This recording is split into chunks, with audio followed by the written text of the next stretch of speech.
میری آنکھوں سے میرے پیارے کا روزہ دیکھو، حاجیو آؤ شہنشاہ کا روزہ دیکھو، کعبہ تو دیکھ چکے کعبے کا کعبہ دیکھو۔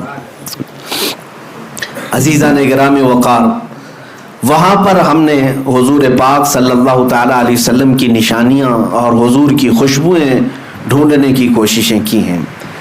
توجہ چاہتا ہوں، صفا اور مروہ کو اللہ تعالیٰ نے کیا فرمایا؟ اللہ کی نشانیاں ہیں۔ توجہ ہے میری طرف؟ میں کچھ چیزیں سمجھا کر کے جاؤں گا، اللہ جلد آپ کو حج نصیب فرمائے اور خانہ کعبہ اور مدینہ طیبہ کی حاضری ہو تو میری یہ باتیں آپ کے کانوں میں گونجتی رہیں کہ دیکھنا ہے تو ہمیں کیا دیکھنا چاہیے۔ صفا مروہ ضرور دیکھیں، لیکن یاد ضرور کریں کہ نبی کے لیے دوڑ لگانے کی وجہ سے 3000 سال بھی گزر جائیں تو وہ پرانا نہیں ہوتا، نہ حضرت حاجرہ کی یاد پرانی ہوتی ہے۔ اب میں آگے اور ایک بات عرض کرتا ہوں۔ اللہ تعالیٰ فرماتا ہے وَاتَّخِذُوا مِن مَّقَامِ إِبْرَاهِيمَ مُصَلًّى۔